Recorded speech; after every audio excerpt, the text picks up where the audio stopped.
Hello साथीहरू, welcome छ तपाईँलाई फेरि पनि हाम्रो च्यानल टेक यात्रामा। पछिल्लो भिडियोमा चाहिँ हामीले चाहिँ युजर इन्टरफेस हेरेको थियौँ होइन, कसरी के हुन्छ भनेर चाहिँ हामीले जस युजरको इन्टरफेस हेरेको थियौँ। फर्स्ट भिडियो थियो हाम्रो इन्ट्रोडक्सन।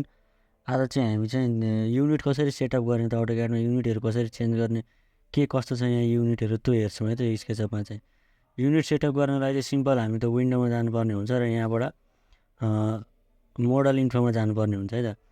मोडल इन्फोमा गएपछि यहाँ तपाईँले देख्न सक्नुहुन्छ अब युनिट छ, टेक्स्ट छ, स्ट्याटिस्टिक्स छ होइन, रेन्डरिङ छ, जियो लोकेसन फाइलहरू, यो सबै त ध्यान दिनु पर्दैन होइन। युनिट सेटअप गर्नलाई सिम्पल यसमा आउनु होला। अब अहिले हाम्रो आर्किटेक्चर छ है त। आर्किटेक्चर चाहिँ हाम्रो चाहिँ इन्चमा चाहिँ डिफल्टै हुन्छ है त, त्यही भएर हाम्रो इन्चमै छ होइन। अब यसमा युनिट हुँदाखेरि चाहिँ के हुन्छ हेरौँ है त। जस्तै मैले यहाँनिर लाइन ताने भने जस्तै मैले यो पोइन्टबाट लाइन ताने है त। अब तपाईँले यहाँ एउटा बुझ्नुपर्ने कुरा के हो भन्दाखेरि यो लाइन तान्दाखेरि जस्तै रातै देखायो नि, रातै देखाउनुको मतलब के हो त, यो तलको यो रातो लाइनसँग प्यारालल छ।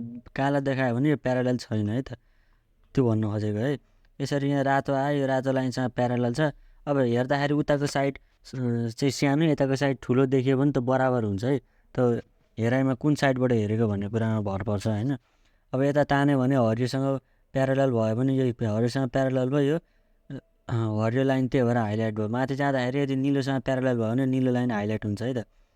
अब यो यसरी आयो होइन। मैले मानौँ यहाँनिर तपाईँ अब तल यहाँ लेन्थ भनेर यहाँ तल दिइरहने मेरो माउसको कर्सरलाई हेर्नुलाई यो लेन्थ भनेर दिएको ठाउँमा यहाँनिर चाहिँ हाम्रो चाहिँ कतिसम्म गइरहेछ लाइन, त डाइमेन्सनहरू यहाँ देखाउँछ है त। अनि यतापछि चाहिँ तपाईँले यदि यो जुन इन्स्ट्रक्टर भन्ने यहाँनिर चाहिँ डिफल्ट ट्रेमा चाहिँ इन्स्ट्रक्टरमा क्लिक गर्नु भने हामीले यहाँ कुन बटनले के काम गर्छ भन्ने कुरो देखाइरहन्छ है त। जस्तै मैले यहाँनिर रेक्ट्याङ्गलमा दायो भने रेक्ट्याङ्गलले कसरी काम गर्छ, यसको लागि सर्टकट के हो, सबै कुरा यहाँ देखाइरहेछ है त।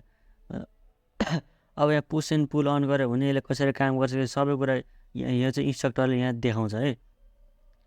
अब मैले लाइन तानेर यसरी तान्नु पऱ्यो होइन। अब तानेर मैले चाहिँ यो जस्तै यसरी ताने र इन्टर गरिदियो भने होइन, इन्टर गरेर स्केप गर्नु पऱ्यो है त। अब यो लाइन नाप्नको लागि हामी के युज गर्छौँ, यहाँ तल डाइमेन्सन देखिरहनु भयो होला, यहाँ क्लिक गर्नु, फर्स्ट पोइन्टमा क्लिक गर्नु होला र इन पोइन्टमा क्लिक गर्नुभयो भने यसरी चाहिँ हाम्रो चाहिँ डाइमेन्सन देखाउँछ है त। यो भयो हाम्रो आर्किटेक्चरमा। अब मैले यसलाई डिलिट गरेर अहिले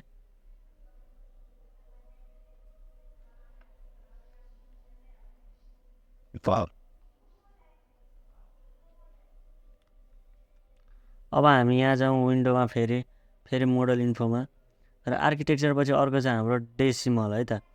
अब डेसिमलमा चाहिँ गएर हामीले चेन्ज गर्न पाउँछौँ, इन्चेस राख्ने कि फिट राख्ने कि एमएम राख्ने कि सेन्टिमिटर राख्ने कि मिटर राख्ने है।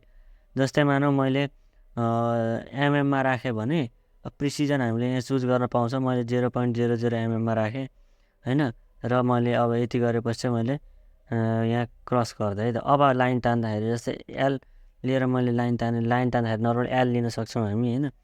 एल लिएर चाहिँ मैले अब यहाँ लाइन ताने, मानौँ यसको प्याराललमा ताने 20 दिएर इन्टर, यहाँ हाम्रो स्पेसले इन्टर हुँदैन है अटोक्याडमा जस्तो।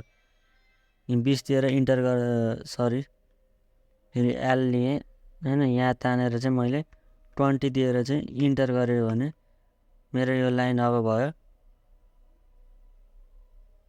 हो, यो त धेरैको रहेछ नि त होइन, यो धेरै लामो जाँदो रहेछ, त्यही भएर चाहिँ एमएममा धेरै जान्छ नि त। सरी यहाँनिर मैले 700 लेखेर इन्टर गरिदियो भने अब यो आयो मेरो लाइन है।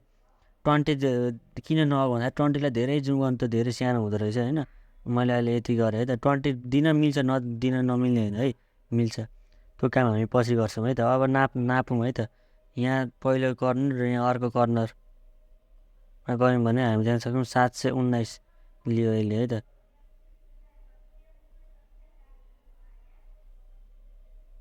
एमएम यसरी आएको छ। अघि हाम्रो पोइन्टभन्दा बाहिर गएको थियो, नाप्दाखेरि यहाँ एकदम ध्यान दिनुपर्ने हुन्छ होइन। ठ्याक्कै हामीले 700 तानेको 700 एमएममै देखायो है त। यो भयो हाम्रो एमएमको युनिट है। अब अर्को फेरि हामी विन्डोमा गएर मोडल इन्फोमा गयौँ भने अब डेसिमल पछि चाहिँ अर्को इन्जिनियरिङमा फेरि फिटमा चाहिँ फिक्स हुन्छ है। यसमा अघि इन्चमा हुँदाखेरि आर्किटेक्चरमा इन्चमा हुँदाखेरि 80 फिट 80 इन्च भनेर देखाउँथ्यो।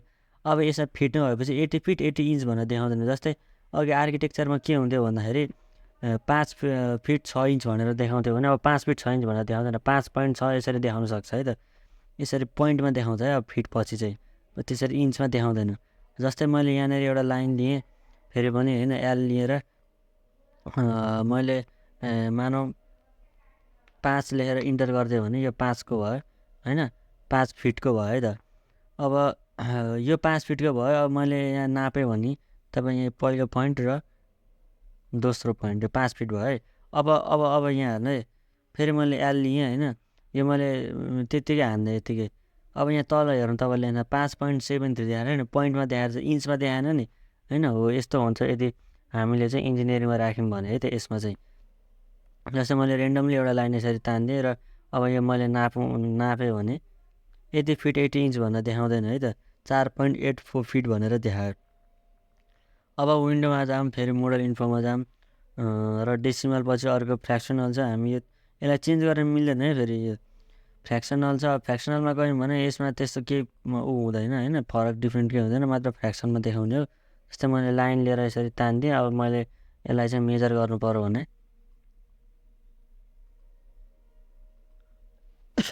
18 होल नम्बर यति 3/4 देखाएको छ यसरी होइन।